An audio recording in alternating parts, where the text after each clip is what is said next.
Hi, welcome to KC Talks, the series of podcasts on alternative medicine that we are having with Nirlepa Garu. Let us now understand. Last పాడ్కాస్ట్లో ఆవిడ చాలాసార్లు functional మెడిసిన్ని మేము ఆయుర్వేదంతో integrate చేస్తాం అని ఇలా చాలా మాట్లాడారు. అసలు ఫంక్షనల్ మెడిసిన్ అనేది ఒక న్యూ ఎవాల్వింగ్ సబ్జెక్ట్. అసలు ఫంక్షనల్ మెడిసిన్ అంటే ఏంటో ఆవిడ దగ్గర తెలుసుకుందాం. నమస్తే అండి. నమస్తే. ఫంక్షనల్ మెడిసిన్ ఇది అండ్ నేను ఈ మధ్య చాలా ఎక్కువ అక్కడ ఇక్కడ వింటున్నాను. యుఎస్లో చాలా పాపులర్ అవుతుంది. ఇది ఒక evolving branch of you know treatment అని నేను వింటున్నాను. అసలు మీకు ఫంక్షనల్ మెడిసిన్కి ఏంటి సంబంధం, ప్లస్ దాన్ని మీరు ఆయుర్వేదంతో ఎలా ఇంటిగ్రేట్ చేస్తున్నారు, మీకున్న పరిజ్ఞానంతో అసలు what exactly is functional medicine తెలుసుకుందాం.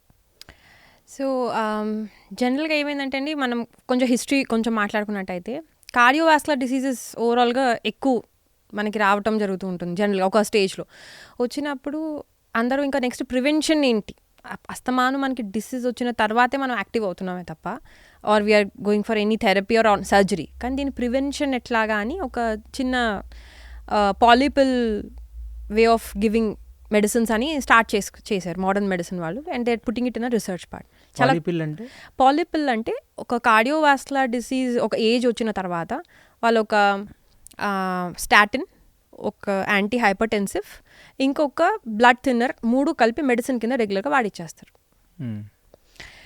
As you age. ఎందుకంటే ఈ కైండ్ ఆఫ్ అంటే without any change in food habits కానీ అవేమీ చెప్పము, బట్ ఈ 3 they start giving as a medicine అనమాట. సో లేదా ఏదిట్లో నుంచి suppose example metabolic problem, diabetic వచ్చింది, ఈ 2 కూడా మీరు వాడేసేయండి. Anyway it's like a prevention. మీ ఏజ్ 80 ఉంది, so you can do this అన్నట్టు. సో ఇవి కార్డియోవాస్కులర్ డిసీజెస్ని ఆపడానికి కొంతవరకు హెల్ప్ చేసింది ఫర్ షూర్, కానీ దానివల్ల కొన్ని డిసడ్వాంటేజెస్ కూడా ఉన్నాయి. చాలామందికి గ్యాస్ట్రో ఇంటెస్టైనల్ బ్లీడింగ్ అవ్వటం, అబ్జార్ప్షన్స్లో ఇష్యూ రావటం, ఎస్ఎన్పీస్ అంటాం, న్యూక్లియోపెప్టైడ్లో మార్ఫిజమ్స్ ఉండటం, సో ఇట్లాగా కొన్ని మైనర్ ఇష్యూస్ కూడా వచ్చాయి. సో ఫైనల్గా this is very controversial topic ఏదైతే పాలిపిల్ అనేది. It is good to follow are it's not good to follow అనేది. కానీ ఇప్పుడు నెక్స్ట్ బ్రాంచ్ ఆఫ్ పీపుల్ వాళ్ళు ఎలా స్టార్ట్ చేశారంటే, అసలు వాట్ ఈస్ మనం ఎందుకు వస్తుంది అనేది ఆలోచించుకుంటూ అసలు ఈ ప్రాసెస్ వై కార్డియోవాస్కులర్ డిసీజెస్ వస్తున్నాయి అంటే ఫంక్షనల్ డిజార్డర్ ఉంది కాబట్టి. Yes. So we are losing a function. మన కాన్సన్ట్రేషన్ అంతా ప్యాథాలజీ ఏంటి, ఎట్లా డెవలప్ అయింది, ఏం ఎఫెక్ట్ అయింది, ఇది ఇంకా ఎంత కాంప్లికేటెడ్ అవుతుందో మీద ఎక్కువ దృష్టి పెట్టాం కాబట్టి కొంతమంది ఈ సైడ్ ఆఫ్ పార్ట్ చూద్దాం. అసలు ఇది ఎందుకు వస్తుంది, వై, ఏ పార్ట్ నుంచి అసలు ఇది స్టార్ట్ అవుతుంది, is there any prior factors, is there any triggering factors, లేదా మనం ముందే తెలుసుకోవచ్చు. అంటే ప్రివెంటివ్ మెడిసిన్ అనే వ్యూలోంచి ఇది వచ్చింది. అంటే ఫస్ట్ అసలు ప్రివెంటివ్ మెడిసిన్ అనేది ఒక మంచి బ్రాంచ్ కదా యుఎస్లో బ్రాంచ్ అండి. ఆయుర్వేదంలో అదే హార్ట్ అండి. ఆయుర్వేదంలో ప్రివెన్షన్ ఇస్ వాట్. ఎందుకంటే వాట్ ఈస్ ఆయుర్వేద అండి? ఆయుర్వేద అంటే మీ లైఫ్ స్టైల్ ఎలా ఉండాలి. మీరు కనుక లైఫ్ స్టైల్, మీ తత్వం, మీ నేచర్ తెలుసుకుని దాన్ని అనుకూలంగానే మనం ఉన్నప్పుడు మనకి మేజర్ డిసీజెస్ రావు, అంత క్రానిక్ డిసీజెస్ రావు. అందుకనే మనకి చూడండి డయాబెటిస్ కానీ, నీ పెయిన్స్ కానీ, ఆర్థరైటిస్ కానీ ఇప్పుడు కంపారిటివ్లీ పెరుగుతోంది. ఇన్ఫెక్షియస్ డిసీజెస్ని మనం maybe we are able to deal better than past కంపారిటివ్గా మన రిషోస్ చూసుకుంటే. కానీ metabolic diseases, cardiovascular diseases, obesities ఎందుకు పెరుగుతున్నాయి? బికాజ్ అది ఆ లైఫ్ స్టైల్లో ప్రాబ్లం వస్తాం. So prevention is always better అనేది all other systems of medicine always practice that. నాకు మెడిసిన్ అంత తెలియదు కానీ prevention is better than cure అని. Yes, it is always. అదొక చాలా సార్లు కోట్స్ తో ఉంటాయి కదా. అవును, ఈవెన్ హిపోక్రట్స్ కూడా ఆయన కూడా అదే చెప్పారు, we need to first prevent a condition. So ఈ ప్రివెన్షన్ ఆస్పెక్ట్లోకి వెళ్ళినప్పుడే దట్స్ వేర్ ఫంక్షనల్ మెడిసిన్ అనేది ఎమర్జ్. సో మీకు సింపుల్గా అర్థం అవ్వాలి ఫంక్షనల్ మెడిసిన్ అంటే ఏంటంటే, it deals with the biological processes. అంటే ఒక ప్రాసెస్ తర్వాత ఒక ప్రాసెస్ ఎఫెక్ట్ అవుతుంది, ఒక ప్రాసెస్ ఎఫెక్ట్ అయ్యాక నెక్స్ట్ ప్రాసెస్. ఎందుకంటే పాయింట్ ఏంటంటే ఎవ్రీథింగ్ ఈజ్ ఇంటర్ డిపెండెంట్. నేను ఏదైతే ఫస్ట్ పాడ్కాస్ట్లో మీకు చెప్పుంటాను ఏంటంటే, మనం మోకాలు నొప్పి అంటే మనం మోకాల వరకే ఆలోచిస్తున్నాం, మిగతా పార్ట్ని అసలు మనం కన్సిడర్ చెయ్యం. అక్కడే వీఆర్ డివైడింగ్ ఇట్. కానీ ఫంక్షనల్ మెడిసిన్లో everything is interconnected. So ఇది హోమియోస్టాసిస్ కాదు, హోమియోడైనమిక్స్. ఎందుకంటే వీఆర్ ఆల్వేస్ చేంజింగ్. మన ఒక సెల్ నెక్స్ట్ సెల్ చేంజ్ అవ్వుకుంటూ ఉంటుంది, కొన్ని రోజుల తర్వాత ఈ సెల్ ఉండదు. So there is always a dynamics which is going on. So ఆ balance of the dynamics maintain అవ్వాలి. ఎప్పుడైతే దాంట్లో ప్రాబ్లం వస్తుందో ఆ ప్రాసెసెస్లో ఇష్యూ వస్తుంది. ఆ ప్రాసెసెస్లో ఇష్యూ వచ్చినప్పుడు దాని ఫంక్షన్స్లో ఇష్యూ వస్తుంది. ఆ ఫంక్షన్స్లో ఇష్యూ వచ్చినప్పుడే it is manifest as a disease. So ఒక డిసీజ్కి ఒక రోడ్ మ్యాప్ అనేది ఉండాలి. డెఫినెట్లీ అది దాని ద్వారానే అది ఆ పాత్ వేసుకుంటూ వచ్చే మనకు వచ్చిన మేనిఫెస్టేషన్. కాబట్టి let us try to understand ఈ వెనకాల ఉండే రోడ్ మ్యాప్ ఏంటి అనే medicine of system of medicine is nothing but functional medicine. సింపుల్గా అర్థం చెప్పడానికి. నాకు చాలా బాగా క్లియర్గా అర్థమైంది. ఇప్పుడు ప్రివెంటివ్ మెడిసిన్ అనేది ఉంది already. Yes. So preventive medicine is equal to functional medicine అని చెప్పచ్చా? లేదండి, మనం ఇక్కడ అంటే ప్రివెంటివ్ అంటే all preventive kind of things అండి. ఇది functional medicine. What is the functions, అసలు ఫంక్షన్స్ అర్థం చేసుకోవాలి, ఒక డిసీజ్ వెనకాల కనెక్టివిటీ అర్థం చేసుకోవాలి. ప్రివెన్షన్లో డిసీజ్ కనెక్షన్స్ అనేవి ఉండవు. You are just leading a preventive part. కార్డియోవాస్కులర్కి ఈ ప్రివెన్షన్ అట్లా. So this is different. And what is the dysfunctions behind it? అంటే ఇది ఎవాల్వ్డా లేకపోతే స్టిల్ ఎవాల్వింగా? నా ఉద్దేశంలో మెడిసిన్ ఈజ్ ఎవర్ ఎవాల్వింగ్. ఎందుకంటే మీరు అబ్జర్వ్ చేయండి, కొన్ని రోజుల క్రితం వచ్చిన యాంటీబయాటిక్స్ డజంట్ వర్క్ నౌ అంటే అది స్యూడో కింద లెక్క కాదు. So what do they say we are under the research. అలా కన్సిడర్ చేసుకుంటే this is all going to evolve. So మనం దాన్ని అసలు లేదు అని అనుకోవటం లేదా స్యూడో అనుకోవటంలో అర్థమే లేదు. ఏమవుతుందంటే మనం చేసే ఇప్పుడు కొన్ని 27 years క్రితం ఆక్యుమెంటమ్ అని ఇలా different kind of molecules was very good.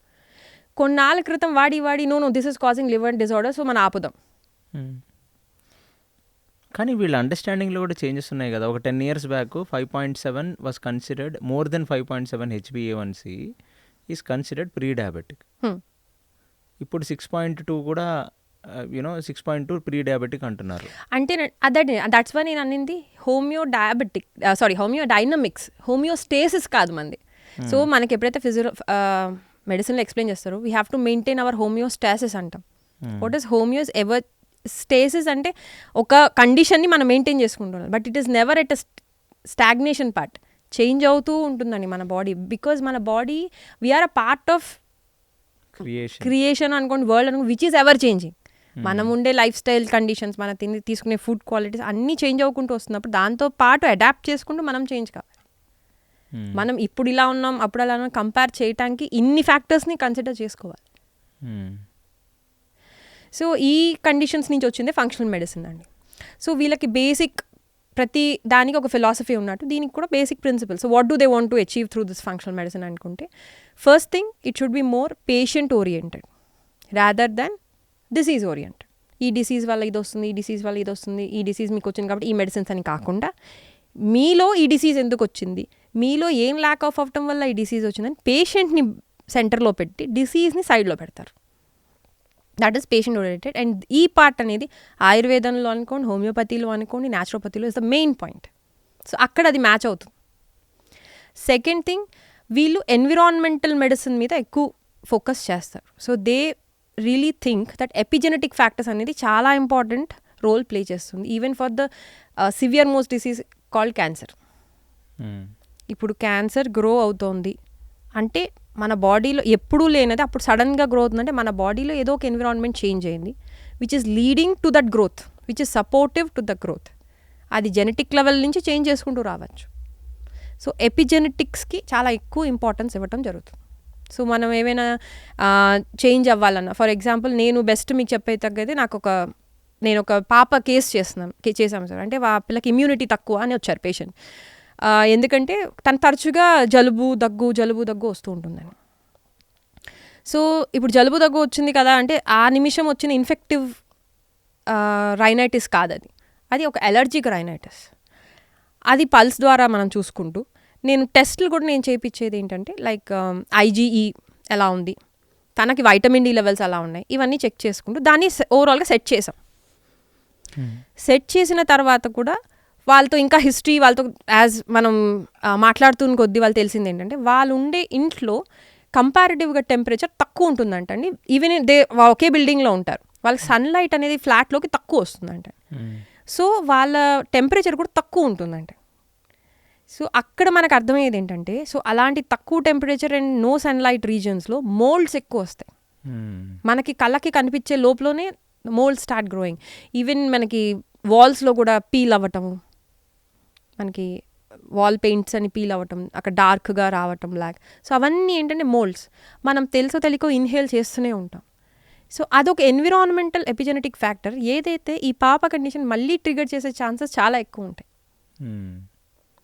So అలాంటి కండిషన్స్లో ఇవన్నిటితో పాటు పార్ట్ ఆఫ్ ట్రీట్మెంట్ ఏంటంటే to get rid of that environment also. అది లేనంత వరకు ఇది రివర్స్ అయ్యే అవకాశాలు మేబీ టైం పట్టచ్చు, బికాజ్ ఈ పాపని మనం రిపేర్ చేసి తన రోగి బలాన్ని కొంచెం పెంచాం కానీ, బట్ ఇట్ స్టిల్ మనం స్లోగా అది ఎక్స్పోజ్ అవుతుంది కొద్దీ మళ్ళీ this will come down.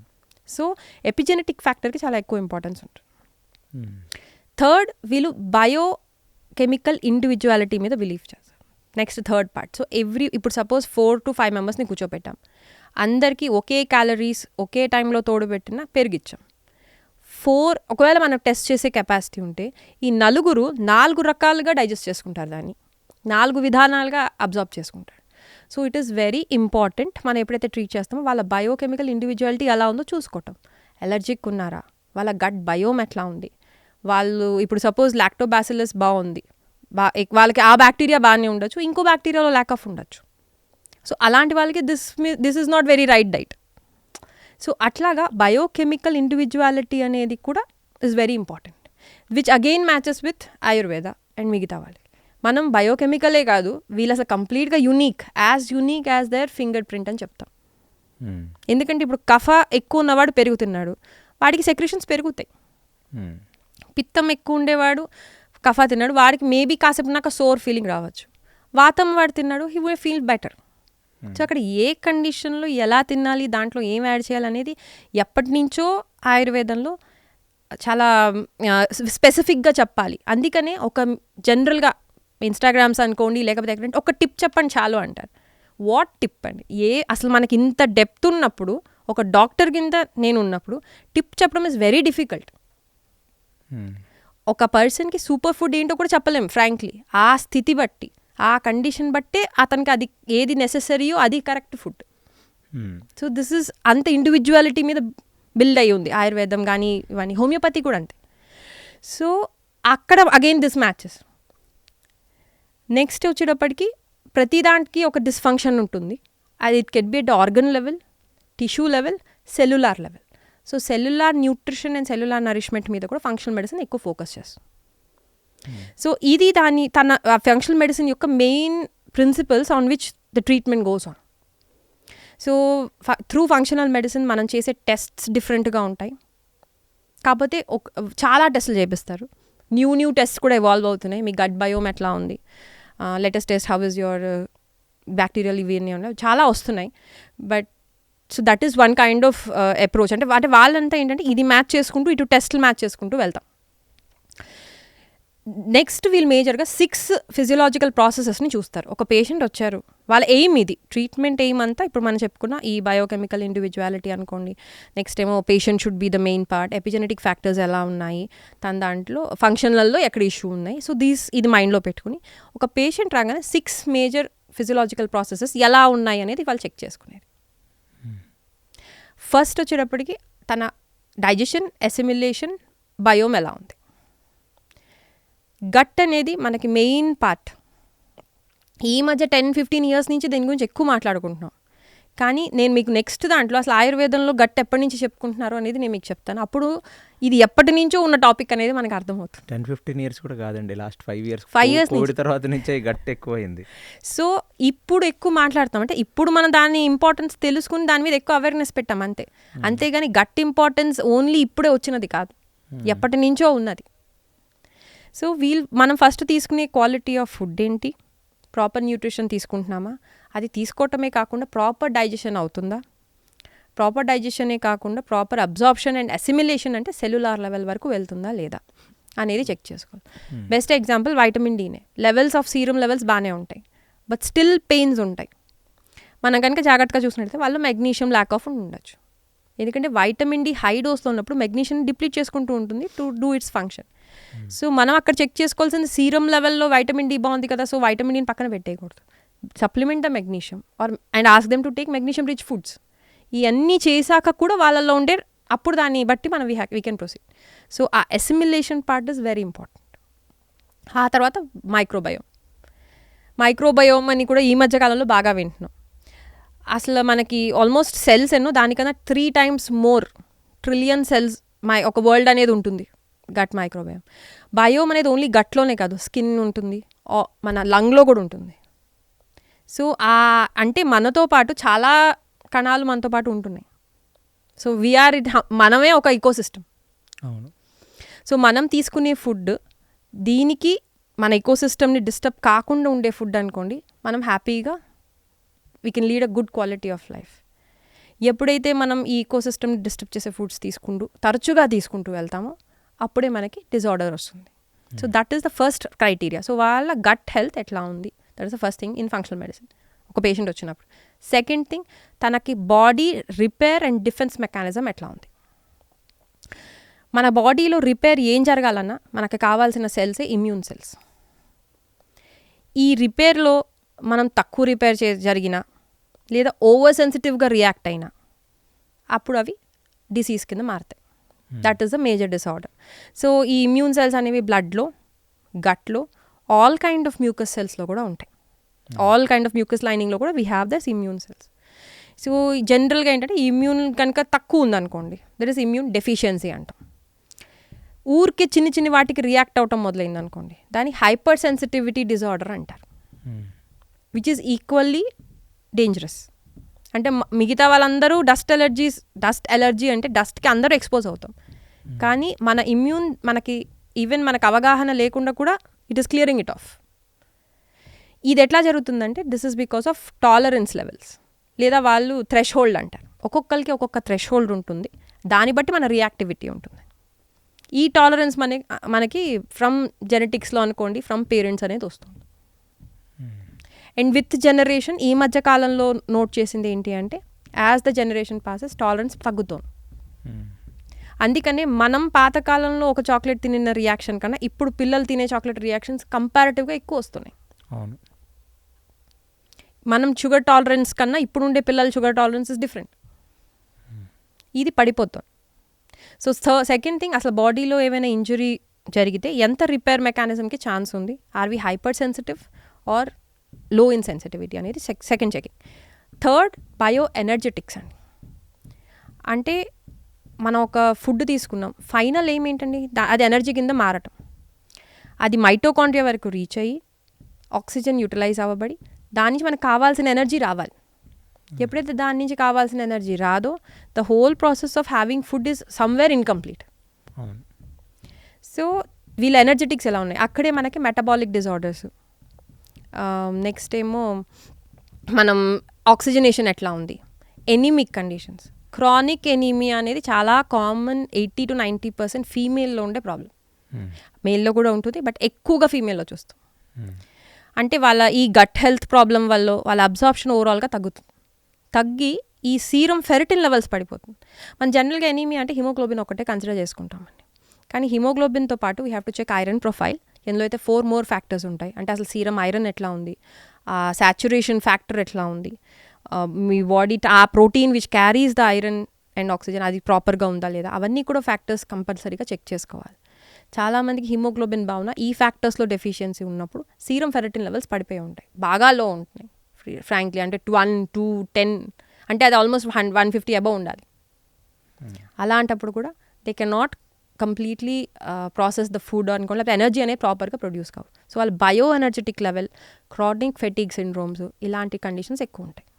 So third major part is that gut health, body repair చేయగలుగుతుందా లేదా. థర్డ్, బయో ఎనర్జెటిక్స్ ఎట్లా ఉంది. ఫోర్త్, ప్రొడ్యూస్ అయిన energy should be transported. So మన ట్రాన్స్పోర్టేషన్స్ అన్నీ ఎట్లా ఉన్నాయి, ట్రాన్స్పోర్ట్ చేసేది లింఫ్ అండ్ బ్లడ్. సో మన బ్లడ్ వెజల్స్ ఎలా ఉన్నాయి, మన హార్ట్ పంపింగ్ కెపాసిటీ ఎట్లా ఉంది, ఇవన్నీ. జనరల్గా మనం కార్డియోవాస్కులర్ డిసీజెస్ అనగానే హార్ట్, 2D వీటికి వెళ్తామండి ఫస్ట్. అంటే అది హార్ట్ ఫంక్షనింగ్ చెప్తుందే కానీ వెజల్ ఫంక్షనింగ్ పరిస్థితి ఏంటండి. జనరల్గా cardiovascular what is a stroke అండి మనం కరెక్ట్గా అర్థం చేసుకుంటే ఎండోథీలియల్ హెల్త్లో డిస్టర్బెన్స్ అవ్వటం వల్ల, అంటే ఎండోథీలియల్ అంటే వెజల్ చుట్టూరా ఉండే ఆ టిష్యూని అంటాం. ఆ వెజల్ హెల్త్లో ప్రాబ్లం అవటం వల్ల, ఆ వెజల్ హెల్త్ కన్స్ట్రిక్షన్ వల్ల ఇక్కడ ఆక్సిజన్ ఆగుతుంది, ద సప్లై ఇస్ స్టాప్. అప్పుడు వచ్చేది స్ట్రోక్. సో ప్రాబ్లం హార్టా వెజల్ అండి, మనం అలా ఆలోచించాం. మనం ఏం టెస్ట్ చేసి చూసుకుంటాం, పెయిన్ ఏమైనా కానీ ఫస్ట్ హార్ట్ ఫంక్షనింగ్ బాగానే ఉందా చాలు. బట్ ప్రాబ్లం ఎక్కడ స్టార్ట్ అవుతుందండి, మెనీ 10 to 12 years బిఫోరే వెజల్స్లో స్టార్ట్ అయిపోతుంది. అవును. So best example is rising of cholesterol. మనకి లివర్లో కొలెస్ట్రాల్ రైజ్ అవుతుంది అనగానే కొలెస్ట్రాల్ తగ్గించేద్దాం అనుకుంటాం, కానీ అది యాక్చువల్లీ ఒక రిపేర్ మెకానిజం. అక్కడ లీకేజెస్ని స్టాప్ చేయడానికి బేసికల్గా వెజల్స్ అనేవి కూడా లీక్లో ఉంటాయి. ఆ లీకీ వెజల్స్ని రిపేర్ చేయడానికి వచ్చేవి ఈ కొలెస్ట్రాల్. నేను దీన్ని పట్టించుకోవద్దన్నాను, but we have to repair at the vessel level. And good vessels, proper వెజల్స్కి యాంటీ ఇన్ఫ్లమేటరీ కండిషన్స్ ఎక్కువగా వెజల్ని డిస్ట్రాయ్ చేస్తాయి. హై కాల్షియం ఏదైతే బ్లడ్లో ఉంటుందో, ద కాల్షియం మనం తీసుకునే డైటరీ కాల్షియం అనుకోండి, కాల్షియం టాబ్లెట్స్ అనుకోండి, షుడ్ రీచ్ ద బోన్. ఆ బోన్ అండ్ మసిల్ కాకుండా బ్లడ్లోనే ఉన్నప్పుడు అది సాఫ్ట్ టిష్యూస్లో డిపాజిట్ అవటం మొదలు పెడుతుంది. అంటే this shows lack of vitamin D. So ఇవన్నీ ఏంటంటే ఆ ఇంజురీ చేస్తూ ఉంటుందండి మన వెజల్ని. దాన్ని కాంపన్సేట్ చేయడానికి ద కొలెస్ట్రాల్ కమ్స్. అంతేగాని మన కొలెస్ట్రాల్ మొత్తం తగ్గించడానికి కరెక్ట్ కాదు. సో మనం రిపేర్ చేయాల్సింది vessel. So transportation is the 4th part. మీరు చెప్పేది చాలా ఎలాబరేట్గా, అంటే బాగుంది కూడా, లాజికల్ బేసికల్ లాజిక్. అంటే మనం అలా ఆలోచించాలండి. నేను ఒక సింపుల్ ఎగ్జాంపుల్ చెప్తానండి. ఇప్పుడు బాగా ఎండలో ఉన్నామండి, ఎండ నుంచి మనం వచ్చినప్పుడు బోల్డ్ చెట్లు కనిపిస్తున్నాయి మనకి. ఎలాంటి చెట్టు మనం వెతుకుతామండి, పొడుగ్గా ఉండే చెట్లు ఉంటాయి, తాడి చెట్టు అనుకోండి అట్లా. దాని కింద మనం నీడ తీసుకోం. దేని కింద తీసుకుంటామండి, బ్యానియన్ ట్రీ కానీ ఏదైతే వెల్ రూటెడో. అవును అవును. కనిపించే చెట్టు అంటే it will give a hope that there are more trees, కానీ అది మన పర్పస్ సర్వ్ చేయదు. అలాగే ప్రాబ్లంలో ఉన్నవాడికి చాలామంది అదే ఈ టిప్స్ అండ్ సొల్యూషన్స్. ఎందుకు నేను ఇంత స్పెసిఫిక్గా ఒక కండిషన్కి ఇంత ఎక్స్ప్లెనేషన్ ఎందుకు ఇస్తానంటే, మనం టిప్స్ అండ్ సొల్యూషన్స్నే పట్టుకున్నాం అనుకోండి, ఎప్పటికైనా అది డిజాల్వ్ అయిపోతుంది. మళ్ళీ we need to find another thing. అదే మన ప్రాసెస్ అర్థం చేసుకున్నాం అనుకోండి, we our selfs can find the solutions. So right, మన అందుకనే ఎప్పుడు కూడా టిప్స్ వెనకాల కాదు, అసలు ఎందుకు వస్తుందో ఈజీగా తెలుసుకోవటం is correct. More than anything you are somebody who believes there are no short cuts. Short cuts అనేది అసలు లేదండి. ఈ షార్ట్ కట్స్ అంతా ఐటీ స్టార్ట్ అయ్యాక షార్ట్ కట్ కీస్ నుంచి వచ్చిందండి. అవునా? Generally why do you need a short cut అండి? డిసీజ్ ప్రాసెస్ అవ్వటానికే. మీ డాక్టర్స్ కూడా ఏదైనా వస్తే ఎప్పుడైనా రూట్ కాజ్, సిమ్టమాటిక్, ఈ లాంగ్వేజ్ మీరు ఇప్పుడు మాట్లాడుతున్నారు. మా చిన్నప్పుడు ఈ లాంగ్వేజ్ ఎవరికి తెలియదు కదా. ఆయుర్వేదంలో ఎప్పుడు ఉందండి మాకంటే ఆయుర్వేద మేనేజ్మెంట్ కావాలి, ఇది కావాలి. దట్స్ వై నేను ఎప్పటి నుంచో అంటాను ఇంటిగ్రేషన్ ఈజ్ నెసెసరీ. కానీ పేషెంట్ థాట్ ప్రాసెస్ కూడా చేంజ్ కావాలి. నాకు ఇన్స్టెంట్ సొల్యూషన్ కావాలి, ఇక్కడ మేము అన్నీ provide when we are giving and complete system అయినప్పుడు వాళ్ళు అంతే డెడికేటెడ్గా ఉంటే we'll get out of it. Overall psychology. So 4 major మాట్లాడుకున్నామండి. గట్ హెల్త్ రిపేర్ అయిందండి విత్ ఇమ్యూనిటీ. 3rd మనం బయో ఎనర్జెటిక్స్ మాట్లాడుకున్నాం. 4th transportation. Now 5th major part is communication, cell to cell communication. And ఇక్కడే వచ్చేది nervous system, neuro transmissions and endocrine system. ఇప్పుడు మీరు sugar తింటారు, sugar తినగానే మళ్ళీ షుగర్ తినాలని ఎందుకు అనిపిస్తుంది? Why is that craving there అండి? అంటే షుగర్ తినగానే ఇది బాగుంది అది ఏమనిపిస్తుంది అంటే డోపమైన్స్ రిలీజ్ అవుతాయి మీకు, అక్కడ యూ ఫీల్ హ్యాపీ ఇమ్మీడియట్గా. కానీ న్యూరో ట్రాన్స్మిషన్ లెవెల్లో అది, కానీ మిగతా విషయాలన్నింటినీ అది డిస్ట్రాయ్ చేసుకుంటూ వస్తుంది. అందుకనే వీ లైక్ స్వీట్. సో అక్కడ ఆ ఇన్ఫర్మేషన్లోంచి మనం తీసుకునే ఫుడ్ ఇన్ఫ్లుయెన్స్ చేస్తున్నప్పుడు మనం థెరపీ ఆర్ ట్రీట్మెంట్ కూడా ఇన్ఫర్మేషన్ లెవెల్ నుంచి క్లియర్ చేసుకోగలగాలి, లేదా క్రేవింగ్ పోదు. ఇప్పుడు ఒకళ్ళు ఉన్నారండి, ఒక పాప వస్తుందండి, ఆ పాప she loves non veg, she loves sugar. మనం ఎంత చెప్పినా ఆ పిల్ల వినదు అన్నప్పుడు ఆ క్రేవింగ్ ఉంది అంటే వీళ్ళల్లో ఏదో ఒక మినరల్ ల్యాక్ ఆఫ్ ఉన్నప్పుడు అంత క్రేవ్ చేస్తారు. ఫర్ ఎగ్జాంపుల్ మెగ్నీషియం ఇంకా క్రోమియం ల్యాక్ ఆఫ్ అయిన వాళ్ళు ఎక్కువ చాక్లెట్స్ అడుగుతారు. ఈ బలపాలు, రా రైస్ తినే వాళ్ళకి ఐరన్ ల్యాక్ ఆఫ్ ఉంటుంది. సో ఈ డీటెయిల్స్ అని హోమియోపతిలో చాలా బాగా ఇస్తారు. సో అలా ఉన్నప్పుడు మనం క్రేవింగ్ గురించి వాళ్ళకి చెప్తూ అట్ ద సేమ్ టైం మనం ఆ మినరల్ని మ్యాక్సిమం దాంట్లో సప్లిమెంట్ చేయడానికి ట్రై చేయాలి. సో ఆ కమ్యూనికేషన్ గ్యాప్ అనేది మెయిన్. ఆ న్యూరో ట్రాన్స్మిటరీ కండిషన్స్ అనుకోండి, ఈ న్యూరో ట్రాన్స్మిషన్ బ్లాక్స్ వల్ల వచ్చిన డిసీజెస్ మనకి పార్కిన్సన్స్ అనుకోండి, న్యూరో డిజనరేటివ్ డిసీజెస్ అన్నీ దీన్ని బట్టి వస్తాయి. సో నెక్స్ట్ అసలు వీళ్ళకి ఒక్కరికి ఆ సెల్స్కి కమ్యూనికేషన్ బాగుందా, వీళ్ళ ఎండోక్రైన్ ఓవరాల్గా సిస్టమ్ కానీ ఒక ప్రాబ్లం వస్తే అది సిగ్నలింగ్ జరుగుతుందా లేదా అనే దాన్ని కూడా బ్యాలెన్స్ చేయడం 5th factor. Last factor is integrity, cellular integrity అండి. సెల్యులార్ వాల్స్ అనేవి కూడా ఏది కూడా లీకీ కండిషన్స్లో ఉండకూడదు, లేకపోతే ఆ homeostasis or homeodynamics will be disturbed. మనకు అదే కాకుండా gut barrier, brain barrier, blood brain barrier అని బ్రెయిన్ సెల్స్ దగ్గర బ్యారియర్ ఉంటుంది, లంగ్ దగ్గర బ్యారియర్స్ ఉంటాయి. సో దేర్ ఆర్ ప్రతి ఆర్గన్ దగ్గర which is very vital barriers అనేవి ఉంటాయి, లైక్ ప్రొటెక్షన్ లాగా. మనకి ఎట్లా అయితే దేశానికి మెయిన్ ప్రొటెక్షన్ ద ఆర్మీ ఏదైతే మన బౌండరీలో ఉంటుందో, అట్లాగే ఆ బ్యారియర్స్ని ప్రాపర్గా మెయింటైన్ చేసుకునేటట్టు మన ఫుడ్ కానీ మన లైఫ్ స్టైల్ కానీ ఉండటం చాలా ఇంపార్టెంట్. ఆర్ ట్రీట్మెంట్లో కూడా అది కూడా రిపేర్ చేయడం చాలా important. So these are the 6 main processes ఏదైతే ఫంక్షనల్ మెడిసిన్ కన్సిడర్ చేసుకుంటాం. సో ఒక ఫంక్షనల్ మెడిసిన్లో ద్వారా మనం ఎప్పుడైతే అప్రోచ్ అవుతాం ఒక పేషెంట్, అందుకని మీరు ఏదైనా ఒక సిమ్టమ్తో వచ్చారో లేకపోతే ఏదైనా కండిషన్తో వచ్చారు. ఇప్పుడు పేషెంట్ ఒక మోకాలు నొప్పితో వచ్చారండి, నేను షుగర్ ట్యాబ్లెట్ వాడుతున్నా, కొలెస్ట్రాల్ ట్యాబ్లెట్ వాడుతున్నా, కానీ నాకు మోకాలు నొప్పి అన్నప్పుడు వాళ్ళకి okay we will deal with the మోకాలు నొప్పి, కానీ we have to consider sugar and cholesterol. అప్పుడే కంప్లీట్ ట్రీట్మెంట్ చేయగలుగుతాం. Makes a lot of sense. So this was all about functional medicine అండి. సో మనం రకరకాల న్యూట్రిషన్ సప్లిమెంట్స్ కానీ ఫుడ్ హ్యాబిట్స్లో చేంజ్ కానీ వీళ్ళు ఎక్కువగా మనం చెప్పుకుంటూ ఉంటాం. ఇప్పుడు ఒకసారి మనం ఆయుర్వేదాలో అసలు డిసీజ్ ఎట్లా స్టార్ట్ అవుతుందో ఒకసారి చూద్దామండి. ఎక్కడి 2 ఇంటిగ్రేట్ అవుతాయో మీకు తెలుస్తుంది. ఒకటి మీరు ఇందాక నేను ఎక్స్ప్లెయిన్ చేసినట్టు వీటి యొక్క మెయిన్ ప్రిన్సిపల్స్లోనే ఇంటిగ్రేషన్ ఉంది. లైక్ ఇండివిజువాలిటీ అనుకోండి, looking the patient as a whole, ఆ కనెక్టివిటీని తెలుసుకోవడం. సో అది ఆయుర్వేదం ఇంకా డీప్గా ఎక్స్ప్లెయిన్ చేస్తే ఇది ఒక పార్ట్ వరకు ఇట్ ఇస్ మ్యాచింగ్. అవును. ఆ తర్వాత ఇంకా డెప్త్లోకి వెళ్తుంది. అంటే దీనికి ఎక్స్టెన్షన్ అనేది Ayurveda is more deeper elaborate. అంటే ఇది సింపుల్ వర్షన్లో అర్థమయ్యేటట్టు ఉంది ఫంక్షనల్ మెడిసిన్. అంటే ఓవరాల్గా మీరు వాళ్ళు కూడా ఇంకా చాలా నేర్చుకోవాలని చెప్తున్నారు. లేదండి, నేను నేర్చుకోవాలన్నట్లే, ఇట్స్ ఆల్వేస్ ఇవాల్వింగ్ అండి. జ్ఞానం అనేది it's always evolving, so we have to. So ఆయుర్వేదంలో కనుక ప్యాథోజెనసిస్ అంటాము. అంటే ఒక డిసీజ్ ఫుల్గా మేనిఫెస్ట్ అవ్వాలంటే 6 స్టెప్స్లో అవుతుంది. అది కూడా మనం ఆయుర్వేదంలో మాట్లాడుకున్న 3 దోషాల గురించి మాట్లాడుకున్నాం, వాత పిత్త కఫ. సో ఫస్ట్ దాని యొక్క ఓన్ స్థానం గురించి మాట్లాడుకున్నాం మీకు గుర్తున్నట్టయితే. సో ఈ వాతం అంతా ఒక చోట ఎక్కువ ఉండి దాని పని అది చేసుకుంటూ ఉంటుంది, పిత్త అంతా దానికి ఒక సీట్ అనేది ఉండి దాని పని అది చేసుకోవడం, కఫ అది ఒకటి. ఫస్ట్ ఎప్పుడైనా సరే మనం ఒక డిసీజ్ స్టార్ట్ అయ్యే ముందు అక్యూమిలేషన్, సంచయ అంటాం, ఫస్ట్ అది స్టార్ట్ అవుతుంది. ఫర్ ఎగ్జాంపుల్ ఇప్పుడు నేను ఇవాళ పిజ్జా తిన్నానండి, దాంట్లో మైదా, చీజ్ అండ్ వెజిటబుల్స్ ఉంటాయి. సో ఆ మైదా అండ్ చీజ్ అనేది ఎక్కువగా ఎర్త్ ఎలిమెంట్కి సంబంధించింది అనుకోండి, దానికి సంబంధించి, కాబట్టి నాకు కఫాకి సంబంధించిన అక్యూమిలేషన్, కఫ దోషం అక్యూమిలేషన్ జరుగుతుంది.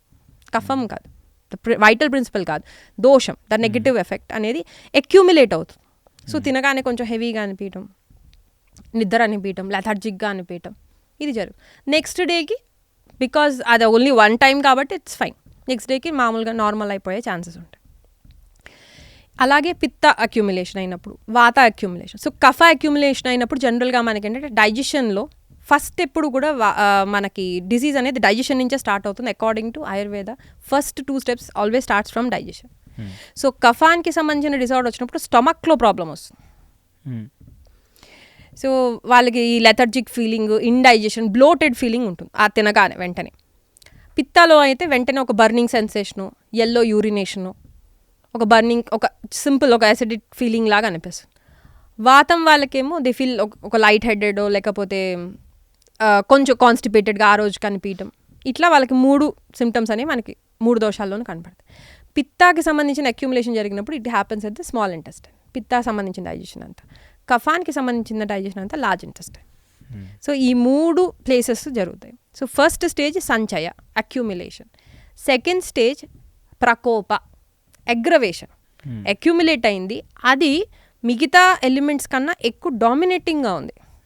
సో మన బాడీ మొత్తంలో కూడా ఆ ఎలిమెంట్ కంపారిటివ్గా డామినేటింగ్గా కనపడుతుంది. ఈ 2 కండిషన్లు గట్లోనే ఉంటాయి. నేను అందుకని అన్నాను గట్ హెల్త్ గురించి ఆయుర్వేదం ఫస్ట్ నుంచి, ఎందుకంటే ఆ లెవెల్లోనే మనం కనుక చూసుకున్నట్టయితే డిసీజ్ని అప్పుడే క్లియర్ చేసేసుకోవచ్చు.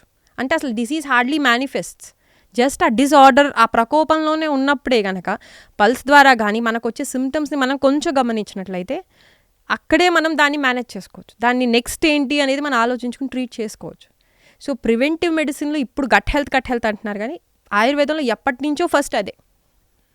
So gut health is very important. ఎందుకంటే ఇప్పటి వరకు మనకి అక్యూములేట్ అయిన దోష గట్లోనే ఉంది. థర్డ్ స్టేజ్లో ఇట్ స్టార్ట్స్ ఫ్లోయింగ్, అంటే బ్లడ్లోకి వెళ్తుంది, ప్రసర అంటాం. అంటే ఎప్పుడైతే అది ఫ్లోలోకి వెళ్ళటం మొదలవుతుందో అప్పుడు మనకి నెక్స్ట్ అది వెతుక్కుంటూ ఉంటుంది వేర్ అదర్ వీక్ పాయింట్స్ ఉన్నాయని. ఫర్ ఎగ్జాంపుల్ పిత్తం రేజ్ అయిందండి, పిత్తం పెరిగింది, పిత్తం కనుక మనం కంట్రోల్ చేసుకోలేదు, స్పైసీ ఫుడ్స్ బిర్యానీలు ఇష్టం, తరచుగా బిర్యానీ వీఆర్ టేకింగ్, బిర్యానీ తీసుకుంటున్నాం, హై స్పైసీ ఫుడ్స్ తీసుకుంటున్నాం, డీప్ ఫ్రైడ్ ఫుడ్స్ తీసుకుంటూ ఉన్నప్పుడు అగ్రవేషన్ వస్తుంది, ఆసేపు మంట అనిపిస్తుంది, దెన్ వీ హ్యావ్ సమ్ దాన్ని యూటిలైజింగ్ చేసుకోవడానికి ఏదో ఒకటి చేసేసుకుంటాం ఆన్ ద స్పాట్, లేదా రేపొద్దున కల్లా ఇట్స్ ఫైన్. నెక్స్ట్ అది బ్లడ్లోకి వెళ్ళినప్పుడు రక్తపిత్తం అంటాం. ఆ రక్తపిత్తం కండిషన్లోకి వెళ్ళినప్పుడు అది అయితే ఇఫ్ స్టిల్ ఆ రక్తపిత్త స్టేజ్లో కూడా మనం కనుక కన్సిడర్ చేయాలి, బికాజ్ ఇవన్నీ సిమ్టమ్స్ అంత పెద్దగా మనకు తెలిసేటట్టు ఉండదు. కానీ ఇమోషనల్లీ ఇట్ షోస్. ఇమోషనల్గా వాతం ఎప్పుడైతే బ్లడ్లోకి వచ్చి ఉంటుందో జనరల్గా వాళ్ళు కొంచెం ఫియర్ఫుల్గా, యాంగ్జైటీ ఎక్కువ కనబడుతుంటుంది. కొంచెం తినగానే ఏంటి అనీజీగా ఉంది, స్లీప్లెస్నెస్గా ఉంది, పాల్పిటేషన్ ఫీలింగ్ ఉండటం. అదేవిధంగా పిత్త వాళ్ళకి ఊరికి ఇరిటబుల్గా అనిపించటం, చిన్న చిన్న విషయాలకి కోపంగా అనిపించటం. కఫ వాళ్ళకి పోస్ట్పోన్మెంట్ ఉండటం, నెక్స్ట్ చూద్దాంలే, ఏం చదువుతాంలే, ఏం చేస్తానులే, ఆ యాక్షన్ మేనిఫెస్టేషన్ ఉండదు. ఇది మైండ్లో ఆల్రెడీ ఇట్ విల్ స్టార్ట్. కానీ as usual we don't consider, ఏదో ఇవాళ అనిపించిందిలే రేపు చూద్దాంలే అనుకుంటాం. సో ప్రసర దగ్గర తర్వాత నెక్స్ట్ మన బాడీలో ఎక్కడ వీక్ పాయింటో అటు ట్రావెల్ అవటం మొదలవుతుంది, వీక్ టిష్యూస్ ఉన్న చోట. సో అంటే అది ధాతు బేస్ మీద ఉంటుంది. సప్తధాతువుల గురించి మనం ముందే మాట్లాడుకున్నాం. ఆ సప్తధాతువులు ఎక్కడైనా సరే ప్రాపర్లీ నరిష్మెంట్ రెగ్యులర్ వైజ్గా జరగనప్పుడు ఇది వెళ్ళి ఆ ధాతువుల్లోకి సెటిల్ అవ్వటానికి ఇట్ విల్ స్టార్ట్. సో ఈ ముందు 3 కండిషన్స్ని అంటే బిఫోర్ ద డిసీజ్ మేనిఫెస్టేషన్ కింద లెక్కేసుకుంటాం. ఇక్కడి నుంచి డిసీజ్ విల్ స్టార్ట్ మేనిఫెస్టేషన్. ఒక విధంగా ఎట్ ద 4th స్టేజ్ అంటే స్థాన సంశ్రయ అంటారు, అంటే ఏదో ఒక ప్లేస్ దానికి తెలుస్తుంది. ఇప్పుడు ఫర్ ఎగ్జాంపుల్ రక్తపిత్తం డౌన్వర్డ్ ట్రావెల్ చేసింది అనుకోండి, అంటే అధోగతిగా ట్రావెల్ చేస్తే పైల్స్ రావటం, బ్లీడింగ్ పైల్స్ ఉండటం, లేదా ఫీమేల్లో యూట్రస్ గర్భం సంచి ద్వారా ఎక్కువ బ్లీడింగ్ అవ్వటం, ఇట్లాంటి సిమ్టమ్స్ వస్తూ ఉంటాయి, ఫిషర్స్ రావటం. అదే కనుక పైకి ట్రావెల్ అవుతుంది అనుకోండి, జీఆర్డీ రావడం, లైట్ హెడెడ్నెస్, వర్టిగో ఫీలింగ్ ఉండటం, తలనొప్పి ఎక్కువ ఉండటం, ఇదంతా రక్తపిత్తం అప్వర్డ్ ట్రావెల్. సో అక్కడ ఉండే వాళ్ళ వీక్నెస్ బట్టి ఇట్ స్టార్ట్స్ మేనిఫెస్టింగ్. ఇక్కడ మనం కనుక ఫంక్షనల్ మెడిసిన్ టెస్టులు చేపిస్తే మనకి సిమ్టమ్ పెద్ద ఉండదు, ఫ్రీక్వెంట్ హెడేక్స్ వస్తాయండి అంతే అన్నప్పుడు ఇఫ్ వీ స్టార్ట్ మనం కనుక చెక్ చేసుకున్నట్టయితే వాళ్ళకి vitamin D deficiency, magnesium deficiency, ఇవన్నీ తెలుసు. ఎందుకంటే ఇక్కడ గట్ హెల్త్ ఆల్రెడీ డిస్టర్బ్ అయిపోయి, అంటే మన అబ్జార్ప్షన్స్ అన్నీ తగ్గిపోయి మన త్రిదోషాల్లో ఇంబ్యాలెన్స్ వచ్చేసి we are at the establishment part. So ఈ పార్ట్లో ఫంక్షనల్ మెడిసిన్ హెల్ప్ చేస్తుంది 4th స్టేజ్ నుంచి. ఇంకా 5th స్టేజ్ వచ్చేటప్పటికి వ్యక్త అంటాం, అంటే ఇంకా అక్కడ అచ్చంగా నాకు మోకాలు నొప్పి ఉందండి, రెగ్యులర్ సిమ్టమ్ ఎస్టాబ్లిష్ అయిపోయి ఉంటుంది, నాకు హెడేక్ అనేది క్రానిక్ అయిపోయింది, నాకు వామిటింగ్ అవుతుంది, హెడేక్ వస్తే వామిటింగ్ అవుతుంది అనేది వెరీ స్ట్రాంగ్గా వాళ్ళు చెప్పగలుగుతారు. ఇంకా అక్కడ నుంచి ద ప్రాపర్ ప్యాథాలజీ స్టార్ట్ అయిపోతుంది. అంటే ఇంకా వ్యక్త భేద అంటామండి లాస్ట్ 2 స్టేజెస్. ఇంకా అది వచ్చిందంటే the disease is fully rooted, దాన్ని తీయటం చాలా కష్టం, ఫుల్ బ్లోన్ డిసీజ్. సో మనకి మోడర్న్ మెడిసిన్ ఆ స్టేజ్లో యాక్టివ్ అవుతుంది. లైక్ నేను ఇందాక ఒక కేసు చెప్పామండి, మనం మాట్లాడుకున్నాం, రిపోర్ట్స్లో బయటికి వచ్చింది, మీకు సిమ్టమ్ తెలుస్తుంది, everything will match and you will be diagnosed. So ఎందుకు ప్రివెంటివ్ ఆయుర్వేదం అనేది ఫుల్ స్పెక్ట్రమ్ అంటామంటే there is preventive, there is functional disorder which can be detected మన ప్రాపర్ స్టేజ్లోనే. ఆ తర్వాత full at the same time ప్యాథాలజీతో సహా చెప్పగలం. సో ఎందుకు మనం ఇంటిగ్రేట్ చేయటం, మాకెందుకు we took the preference functional medicine అంటే ఇక్కడ ఆల్రెడీ మనకి పల్స్ ద్వారా అనుకోండి, వాళ్ళ హ్యాబిట్స్ ద్వారా అనుకోండి, లేదా వాళ్ళ కేస్ టేకింగ్ ద్వారా మనకు కొంత ఐడియా వస్తుంది కొద్ది. ఇటు ఫంక్షనల్ మెడిసిన్ అనేది ఈ 4th స్టేజ్లోనే, అంటే కంపారిటివ్ టు ద మోడర్న్ మెడిసిన్లో ప్రయర్ మెడిసిన్ స్టేజ్లోనే మనకు ఆ ఫంక్షనల్ డిజార్డర్స్ దగ్గర మేనిఫెస్టేషన్ చూపించుకోవాలి. అక్కడ ఇంటిగ్రేట్ చేసి మేము అందుకనే synergy of Ayurveda and Ayurveda and functional medicine అంటారు. ఈ విధంగా కనుక మన ఒక పేషెంట్ మీరు నా దగ్గర రాగానే వాళ్ళకి ఈ మొత్తం స్పెక్ట్రంలో ఎక్కడ ప్రాబ్లం ఉంది, ఆ డిసీజ్ అనేది ఏ స్థితిలో ఉంది అని తెలిసి దాన్ని బట్టి ట్రీట్మెంట్ స్టార్ట్ చేస్తాం. వాళ్ళకి న్యూట్రిషనల్ డెఫిషియన్సీ ఉంటుంది డెఫినెట్లీ, ఎందుకంటే ఆయుర్వేదం పరంగా gut is already disturbed. Tablets సరిపోతాయా, or we have to go for an IV. అక్కడ కండిషన్ ఏంటి, ఆ పరిస్థితి ఏంటి బట్టి వీ స్టార్ట్ ప్రిస్క్రైబింగ్. అలా అని ఇప్పుడు దాన్ని డిస్టర్బ్ చేసే ఫుడ్స్ అన్నిటిని ఫస్ట్ ఆపుతాం. ఇది లైఫ్ లాంగ్ ప్రాసెస్ కాదండి. బట్ ఎప్పుడైతే రిపేర్ అవుతుందో ఆ టైంలో కనుక మనం కరెక్ట్గా ఫాలో అయితే we can get back. So నేను ఏది కూడా లైఫ్ లాంగ్ మీరు అసలు చికెనే తినొద్దు, లైఫ్ లాంగ్ మీరు అసలు షుగర్సే ముట్టుకోదని నేను ఎప్పుడు చెప్పనండి. మీ కండిషన్ షుడ్ బి ఆ టాలరెన్స్ ఫస్ట్ పెంచుకోండి. అప్పుడు ఈ డిస్టర్బింగ్ ఫుడ్స్ ఏవైతే ఉంటాయో మీరు తరచుగా తీసుకోవాలి. మీరు కనుక దాని బాడీకి అసలు హీలింగ్ కెపాసిటీ ఇవ్వకుండా యువర్ కంటిన్యూస్లీ దాన్ని అబ్యూస్ చేస్తూ ఉంటేనే మీకు డిసీజ్ వస్తుంది. లేదా మీ రిపేర్ మెకానిజం కనుక కరెక్ట్గా ఉంటే you will B repaired back. That is the difference. ఇప్పుడు చాలామంది ఏమంటారండి, వాళ్ళు కూల్ డ్రింక్స్ తాగుతున్నా, నేను కూల్ డ్రింక్స్ తాగుతున్నా, నాకు డిసీజ్ వచ్చింది వాడికి రాలేదు, సో కూల్ డ్రింక్ తప్పు కాదు కదా, so why should I stop cool drink అనేది చాలా కామన్ క్వశ్చన్ నాకు. Makes a lot of sense. So this is how we have synergy of functional medicine ఇంకా ఆయుర్వేద. సో ఈ రెండింటిని మీరు కరెక్ట్గా బ్యాలెన్స్ చేసుకుంటూ, but actually to be honest functional medicine అవసరం కూడా మీకు లేదు. ఇట్ ఇస్ నాట్ నా ఉద్దేశంలో పార్ట్ ఆఫ్ ఆయుర్వేద. ఎనీహౌ ఆయుర్వేదాలో ఇట్స్ ఆల్ కవర్డ్ కాబట్టి కవర్డ్ అండి. బట్ ఏంటంటేనండి మనం అన్ని విధాలుగాను మనం అప్రోచ్ అవ్వగలిగితే బాగుంది. నాకు ఒక డౌట్, మీరు మాట్లాడుతున్న ఈ మైటోకాండ్రియా కావచ్చు, లీకీ గట్ కావచ్చు, వెజల్ లీకేజ్ కావచ్చు, all these modern gamete of words ఇలా ఆయుర్వేదంలో రాసి ఉండవు కదా. అలా ఉండవండి. ఫర్ ఎగ్జాంపుల్ డయాబెటీస్ తీసుకున్నామండి, డయాబెటీస్ని కనుక మీరు కరెక్ట్గా డీకోడ్ చేస్తే వాళ్ళ పరంగా యూరినరీ డిసార్డర్, యూరిన్లో ప్రాబ్లం అని Latin what is diabetes mellitus in Latin ఒకసారి మీరు బ్రౌజ్ చేసి చూడండి. బట్ ఆయుర్వేదం కానీ ఆయుర్వేదంలో ఇలాంటి 18 కైండ్స్ 20 కైండ్స్ ఉన్నాయి. ఓకే, మనం ఏంటంటే దీని మీద ఎక్సెస్గా పెట్టాం. So basically it's metabolic disorder. అందులో 20 రకాలుగా వస్తాయి, 20 కైండ్స్ ఉన్నాయి అందులో. అంటే చాలా ఎవాల్వ్డ్ బ్రాంచ్ ఇది ఆయుర్వేదం అనేది. ఏమైందంటే అండి, మనకి ఒక విషయం అర్థం కాదు అంటే అది లేనట్టు కాదు. That is the major point. ఏమవుతుందంటే ఒకటి అర్థం కాలేదంటే అది లేదు. ఇప్పుడు 5th క్లాస్ పిల్లాడికి 10th క్లాస్ బుక్ అర్థం కాదు, అదేం లేవురా, దానికి సంబంధం లేదు అనుకున్నట్టు ఉంది మన పరిస్థితి. అది కూడా ఎందుకు ఈ గ్యాప్ వచ్చిందంటే ల్యాక్ ఆఫ్ లాంగ్వేజ్ అండి. సాంస్క్రిట్లో ఉండటం, వాళ్ళ లాంగ్వేజ్కి మనకి మధ్యలో గ్యాప్ వచ్చేసి ట్రాన్స్లేషన్స్ లేకపోవడం, దట్ ఈస్ వై మనం ఇంత ఫేస్ చేస్తాం. But well done madam. నాకు చాలా అంటే మీ అప్రోచ్ నాకు చాలా నచ్చింది and it is very helpful. ఇవాళ రేపు ఏంటంటే అంటే ఒక 20 years బ్యాక్ క్రానిక్ కండిషన్స్ మనం ఎక్కువ చూడలేదు. అవును. సో ఎందుకంటే నాకు ఒకటే అనిపించేది ఏంటంటే ఎపిజెనెటిక్స్ అప్పుడు అంత ఎక్కువ పొల్యూషన్ లేదు, లైఫ్ కూడా ఇంత స్ట్రెస్ఫుల్గా లేదు, ఈజీగా లైఫ్ ఉంది. లైఫ్ ఇంత స్ట్రెస్ఫుల్గా లేదండి. We are not able to manage the stress కూడా ఈక్వల్లీ. సో దాన్ని బట్టి ఎంతో కొంత బాడీని అబ్యూస్ చేస్తే అప్పుడు నడిచింది, ఇప్పుడు ఇంకా నడిచే పరిస్థితిలో లేదు ఇది. అప్పుడు ఈ అబ్యూస్ చేసే వాళ్ళు కూడా తక్కువ ఉండేవారండి. మనం ఇప్పుడు మీరు చెప్పండి, హోటల్కి వెళ్ళి తినే రోజులు ఎన్ని రోజులు ఉన్నాయి కంపారిటివ్ టు ఇప్పుడు? సంవత్సరానికి 3-4 సార్లు వెళ్ళేవాళ్ళం. సో హౌ అంటే మన బాడీకి రిపేర్ స్కోప్ ఉండేది, దాన్ని ఇటు ఎంజాయ్ చేసేవాళ్ళం, ఇటు ఇంటి ఫుడ్ ఎంజాయ్ చేసేవాళ్ళం. లేదులేండి, నాకు మీరు చెప్తుంటే చాలా కరెక్ట్ అనిపిస్తుంది. నాన్ వెజిటేరియన్ కన్జంప్షన్ చాలా తక్కువ ఉండేది. ఆదివారం తినే బ్యాచ్ అసలు బేసికల్లీ మన వాళ్ళు చాలామంది. ఏమవుతుందంటే అండి, ఇప్పుడు నాన్ వెజ్ తీసుకుంటామంటారు, తప్పు కాదండి, తీసుకోమనండి. దానికి సరిపడా యాక్టివిటీ ఉందా? అక్కడికి హౌస్ వైఫ్ కూడా తిరగలిన దగ్గర నుంచి how hard working she was, అలాంటి ఎనర్జీ యూటిలైజేషన్కి ఇలాంటి ఎనర్జీ కావాలి. అవును. ఇప్పుడు మనం ఆ రూల్స్ పట్టుకున్నాం మనకి కన్వీనియంట్గా, ఈ యాక్టివిటీ ఈజ్ వెరీ లెస్. అలాంటప్పుడు దట్ విల్ డెఫినెట్లీ ఎఫెక్ట్ కదా. It will need of an hour మీరు చెప్పేది. And I think more people will resonate. నాకైతే చాలా హ్యాపీగా ఇట్స్ లైక్ యూనో ఒక నాలెడ్జ్ తీసుకుంటే వస్తుంది కదా ఒక ఫీలింగ్, అలా ఉంది. కానీ నా మెయిన్ ఏం ఒకటేనండి, tips and solutions and short instants కన్నా try to understand the simplest level. ఇదేదో ఏం పెద్దది కాదు, మీ బాడీ గురించే మనం చెప్పుకుంటున్నాం, మన బాడీ గురించే మనం చెప్పుకుంటున్నాం. It's a part of survival. మన ప్రయారిటీ కాదు కదా, అంటే కాలు ఇరిగినప్పుడు కదా మనం అదే కానీ కాలు విరిగినప్పుడు మాత్రం బాగా వెతుకుతాం, వి సర్చ్ ఎవ్రీథింగ్. సో అంటే అది అవుట్ సోర్స్ మీకు చేసాం కదా మేము, IT just like life insurance అనేది ఎంత నెసెసరీయో your health insurance is also necessary, right? It's not only the part of the money కాదు, లైఫ్ స్టైల్లో కూడా. నాలెడ్జ్ ఉంటే లైఫ్ స్టైల్ మారుతుంది.